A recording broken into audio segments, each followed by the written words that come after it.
ಶ್ರೀ ದುರ್ಗಾ ಪರಮೇಶ್ವರಿ ದೇವಿಗೆ ಸಾಷ್ಟಾಂಗ ನಮನಗಳನ್ನು ಸಲ್ಲಿಸುತ್ತಾ, ಶ್ರೀ ದುರ್ಗಾ ಪರಮೇಶ್ವರಿ ದೇವಸ್ಥಾನ ಶ್ರೀ ಕ್ಷೇತ್ರ ಸರವೂರು, ಈ ಕ್ಷೇತ್ರದ ಬ್ರಹ್ಮಕಲಶೋತ್ಸವ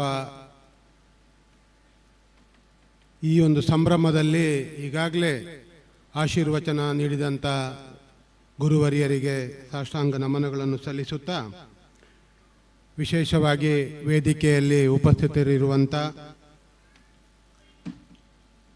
ಸಭಾಧ್ಯಕ್ಷರು ಮತ್ತು ಈ ಒಂದು ಕ್ಷೇತ್ರದ ಜೀರ್ಣೋದ್ಧಾರ ಸಮಿತಿಯ ಅಧ್ಯಕ್ಷರಾಗಿ ಕಾರ್ಯನಿರ್ವಹಿಸಿರುವಂಥ ಡಾಕ್ಟರ್ ಹೇಮಂತ್ ರೈ ಮನವಳಿಗೆರವರೇ, ವೇದಿಕೆಯಲ್ಲಿರುವಂಥ ಎಲ್ಲ ಗಣ್ಯಾತಿ ಗಣ್ಯ ಅತಿಥಿಗಳೇ, ಮುಂಭಾಗದಲ್ಲಿ ನೆರೆದಿರುವಂಥ ಈ ಭಾಗದ ಭಗವತ್ ಭಕ್ತರೇ ಮತ್ತು ಕ್ಷೇತ್ರದ ಅಭಿವೃದ್ಧಿ ಬ್ರಹ್ಮಕಲಶೋತ್ಸವ ಕೆಲಸ ಕಾರ್ಯಗಳಲ್ಲಿ ಸಕ್ರಿಯವಾಗಿ ತೊಡಗಿಕೊಂಡಂಥ ಎಲ್ಲ ಸಮಿತಿಯ ಸದಸ್ಯರುಗಳೇ, ನೆರೆದಿರುವಂಥ ಬಂಧುಗಳೇ, ಭಗಿನಿಯರೇ,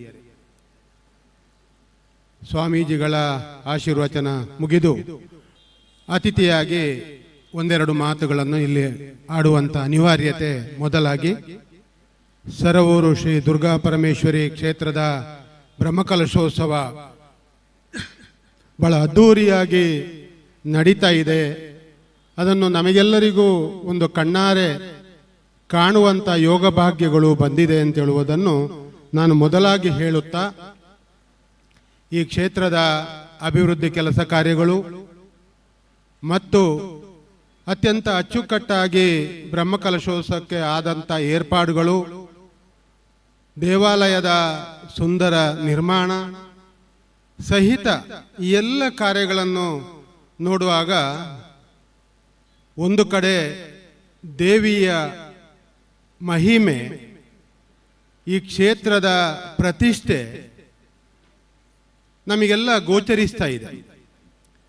ಜೊತೆಯಾಗಿ ನಾನು ಯಾವಾಗಲೂ ಹೇಳಲಿಕ್ಕುಂಟು, ಆಲಂಗಾರು ಈ ಒಂದು ಪ್ರದೇಶ, ಇದಕ್ಕೆ ಸೇರಿದ ಸುತ್ತಮುತ್ತಲಿನ ಗ್ರಾಮಗಳು, ಈ ಭಾಗದ ಹಲವು ಕಾರ್ಯಕ್ರಮಗಳು ಎಲ್ಲವನ್ನು ನಾನು ಯಾವಾಗಲೂ ಅತ್ಯಂತ ಮೆಚ್ಚುಗೆಯಿಂದ ಮಾತನಾಡುವವನು ಮತ್ತು ಅತ್ಯಂತ ಹತ್ತಿರದಿಂದ ಬಲ್ಲವನಾಗಿ ಈ ಕ್ಷೇತ್ರದ ಬ್ರಹ್ಮಕಲಶೋತ್ಸವದಲ್ಲೂ ಸಹ ಭಾಗವಹಿಸಿ ನನ್ನ ಅನಿಸಿಕೆಗಳನ್ನೊಂದೆರಡುಗಳನ್ನು ಹೇಳುವಂಥ ಅವಕಾಶ ಅಂತೇಳಿ ನಾನು ಭಾಳ ಸಂತೋಷ ಪಡ್ತಾ ಇದ್ದೇನೆ.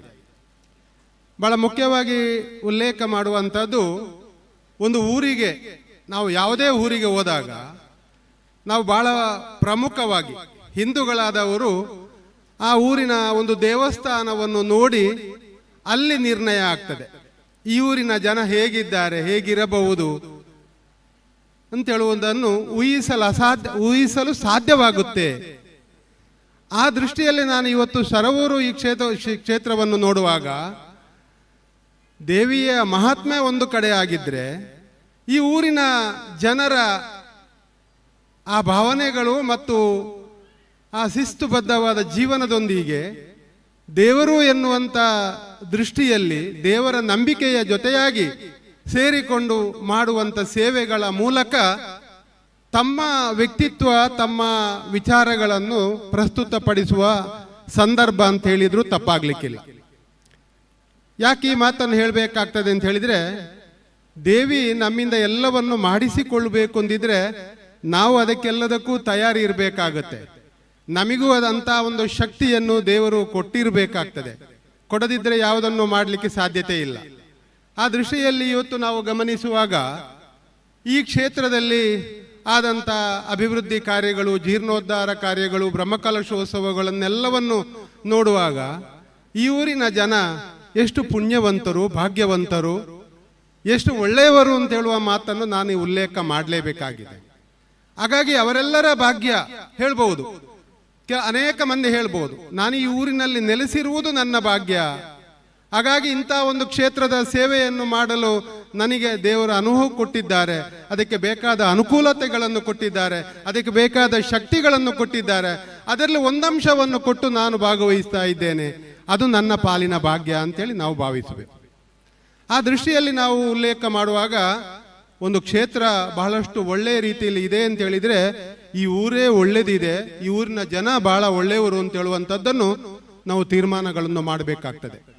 ಆ ದೃಷ್ಟಿಯಲ್ಲಿ ಒಳ್ಳೆಯ ಊರಿನಲ್ಲಿರುವಂಥ ಒಂದು ಒಳ್ಳೆಯ ಪ್ರತಿಷ್ಠಿತವಾದ ದೇವಸ್ಥಾನದ ಎಲ್ಲ ಭಕ್ತಾದಿಗಳಿಗೂ ಭಕ್ತಾದಿಗಳ ಸೇವೆಯನ್ನು ನಾನು ಇಲ್ಲೊಮ್ಮೆ ಮತ್ತೊಮ್ಮೆ ಉಲ್ಲೇಖ ಮಾಡಲೇಬೇಕಾಗಿದೆ. ನಾವೆಲ್ಲವನ್ನು ಒಮ್ಮೆ ಗಮನಿಸಿದಾಗ ಒಂದು ರೀತಿಯ ರೋಮಾಂಚನ ಅನುಭವ ಆಯಿತು. ವ್ಯವಸ್ಥೆಗಳನ್ನೆಲ್ಲವನ್ನು ನೋಡುವಾಗ ಈ ಊರಿನ ಭಕ್ತರ ಒಂದು ಸೇವೆ ಮತ್ತು ಪ್ರಾಮಾಣಿಕವಾದ ಶ್ರಮದಾನ ಮತ್ತು ಪ್ರಾಮಾಣಿಕವಾದ ಆ ಕೆಲಸ ಮಾಡುವಂಥ ಕಾರ್ಯವೈಖರಿಯ ಚಟುವಟಿಕೆಗಳು ಮತ್ತು ನಾವು ಬಂದಾಗ ಅಲ್ಲಿ ಸಿಗುವಂಥ ಆತಿಥ್ಯಗಳು, ಅಲ್ಲಿ ಕಾಡುವಂಥ ವಿಜೃಂಭಣೆಗಳು ಎಲ್ಲವನ್ನು ಗಮನಿಸುವಾಗ ದೇವರು ಖಂಡಿತವಾಗಿ ಇದ್ದಾರೆ ಎನ್ನುವಂಥದ್ದನ್ನು ನಾವು ಒಂದು ಕಡೆ ಖಂಡಿತ ಒಪ್ಪಿಕೊಳ್ಳುವಂಥದ್ದಾಗಿದ್ದರೆ ಅದಕ್ಕೆ ನೂರಾರು ಉದಾಹರಣೆಗಳಿರುತ್ತೆ ಎನ್ನುವಂಥದ್ದನ್ನು ನಾನು ಉಲ್ಲೇಖ ಮಾಡಬೇಕಾಗ್ತದೆ. ಈ ಕ್ಷೇತ್ರದ ಒಬ್ಬ ಪರಮ ಭಕ್ತರು, ಈ ಊರಿನವರೇ ಆಗಿ ನಾನು ತಿಳ್ಕೊಂಡೆ, ಕೋಟ್ಯಾಂತರ ರೂಪಾಯಿಗಳನ್ನು ಈ ದೇವಸ್ಥಾನದ ಜೀರ್ಣೋದ್ಧಾರಕ್ಕೆ, ದೇವಸ್ಥಾನದ ಅಭಿವೃದ್ಧಿಗಾಗಿ ವಿನಿಯೋಗಿಸಿ ತನ್ನ ಹೆಸರು ಬೇಡ ಅಂತ ಹೇಳುವಂಥ ಅಂಥ ಪುಣ್ಯಾತ್ಮರು ನೆಲೆಸಿರುವಂಥ ಊರು ಇದಾಗಿದ್ದರೆ ಎಂಥ ಒಂದು ಭಾಗ್ಯ ಅಂತೇಳಿ ನಾನು ಉಲ್ಲೇಖ ಮಾಡಬೇಕಾಗಿದೆ. ಅದಲ್ಲದೆ ಇಂಥ ಪುಣ್ಯಕ್ಷೇತ್ರದಲ್ಲಿ ಇದಕ್ಕೆಲ್ಲದಕ್ಕೂ ನಾವು ನೋಡ್ತಾ ಇದ್ದೇವೆ, ಮುಖದ್ವಾರದಿಂದ ಹಿಡಿದು ಮುಖಮಂಟಪದಿಂದ ಹಿಡಿದು ದೇವಸ್ಥಾನದ ಅಭಿವೃದ್ಧಿ ಕೆಲಸಗಳೆಲ್ಲವನ್ನು ಗಮನಿಸಿದಾಗ ಒಂದು ರೀತಿಯ ಎಲ್ಲರಿಗೂ ರೋಮಾಂಚನವೇ ಆಯಿತು. ಯಾಕಂತ ಹೇಳಿದ್ರೆ ಈ ಶರವೂರು, ಆಲಂಗಾರು, ಕಡಬ ತಾಲೂಕಿಗೆ ಸಂಬಂಧಪಟ್ಟದ್ದು ಈಗ. ಆದರೆ ಒಂದು ಗ್ರಾಮಾಂತರ ಪ್ರದೇಶವೇ ಸರಿ, ದೊಡ್ಡ ಶ್ರೀಮಂತರು, ಅಗರ್ಭ ಶ್ರೀಮಂತರು ನೆಲೆಸಿರುವಂಥ ಊರು ಅಂತ ಹೇಳಲಿಕ್ಕೆ ಆಗೋದಿಲ್ಲ.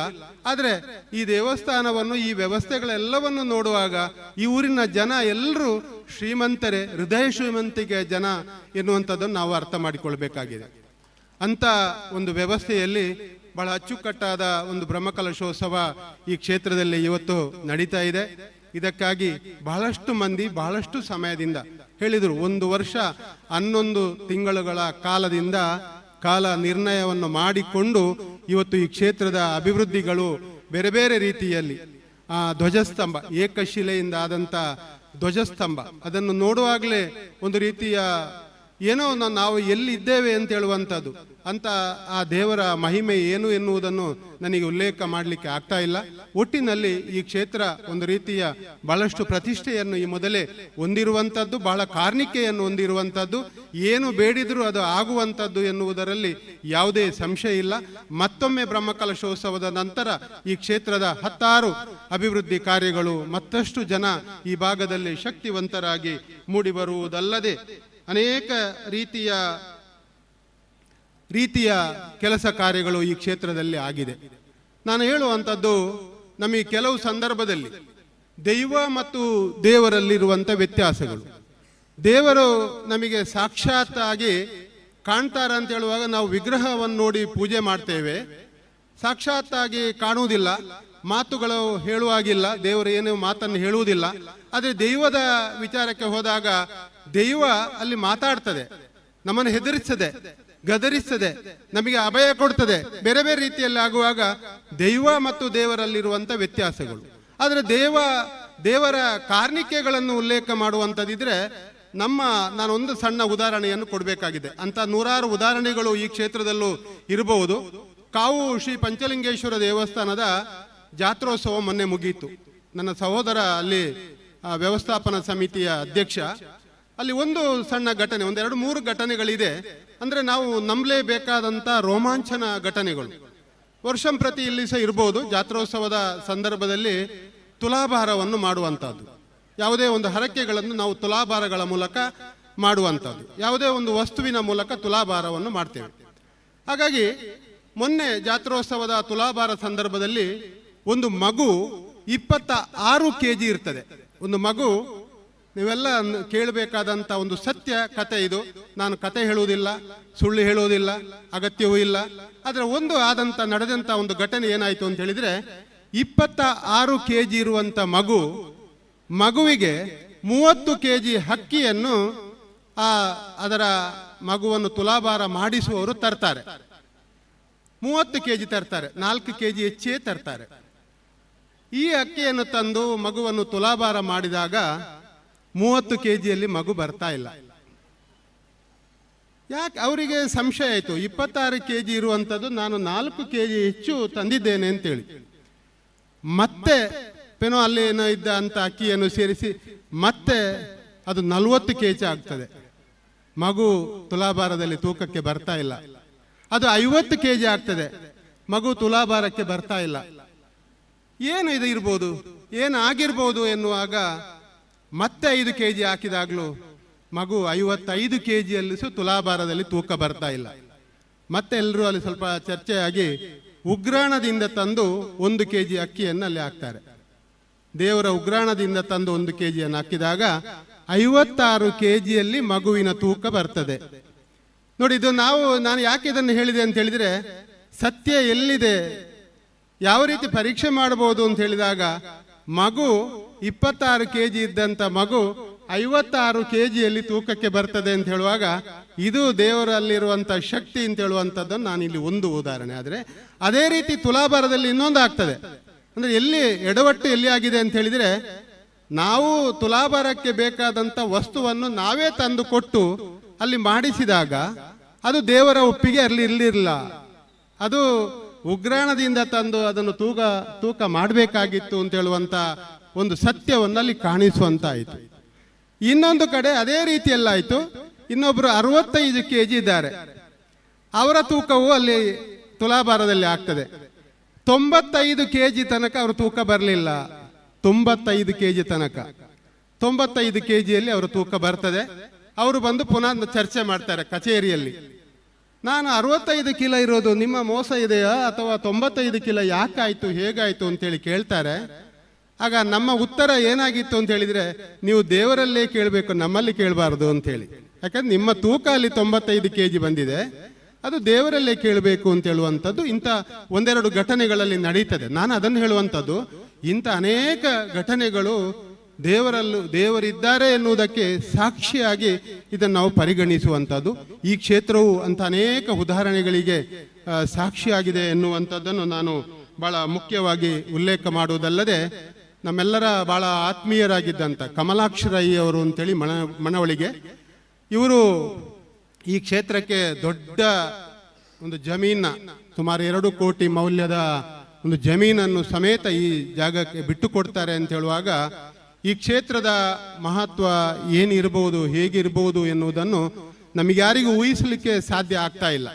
ಏನೇ ಇದ್ರೂ ಸಹ ಬಹಳ ಚೆನ್ನಾಗಿ ಈ ಊರಿನ ಭಕ್ತರು, ಈ ಸಮಿತಿಯ ಮತ್ತೊಂದು ಕಡೆ ನಾನು ಆಮಂತ್ರಣ ಪತ್ರಿಕೆಯನ್ನು ನೋಡಿದರೆ ಅದನ್ನೆಲ್ಲ ಓದಲಿಕ್ಕೆ ಯಾರಿಗೂ ಸಾಧ್ಯ ಆಗ್ಲಿಕ್ಕಿಲ್ಲ.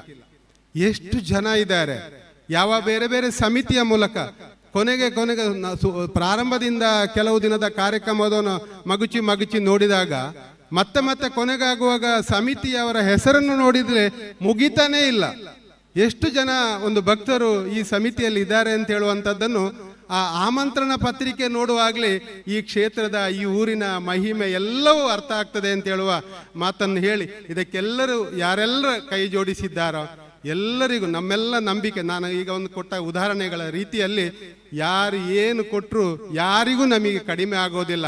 ಅದೆಲ್ಲವನ್ನು ಮತ್ತೆ ತಿರುಗಿಸಿ 10 ಪಾಲು 100 ಪಾಲು ದೇವರು ನಮಗೆ ಕೊಡ್ತಾರೆ ಅಂತ ಹೇಳುವ ನಂಬಿಕೆಯ ಆಧಾರದಲ್ಲಿ ನಾವೆಲ್ಲ ಇರ್ತೇವೆ, ದುಡಿತೇವೆ, ಆ ಸೇವೆಯನ್ನು ಕೊಡ್ತೇವೆ ಅಂತ ಹೇಳುವ ಮಾತುಗಳನ್ನು ಹೇಳುತ್ತಾ, ಇದಕ್ಕೆ ಭಾಗಿಯಾದಂಥ ಎಲ್ಲ ಭಕ್ತರಿಗೆ ಆ ದೇವಿಯ ಕರುಣೆ ಇರಲಿ, ಆಶೀರ್ವಾದ ಇರಲಿ, ಅನುಗ್ರಹ ಇರಲಿ ಅಂತೇಳಿ ಅವಕಾಶಕ್ಕೆ ಹೊಂದಿಸಿ 2 ಮಾತುಗಳನ್ನು ಕೊನೆಗೊಳಿಸ್ತೇನೆ.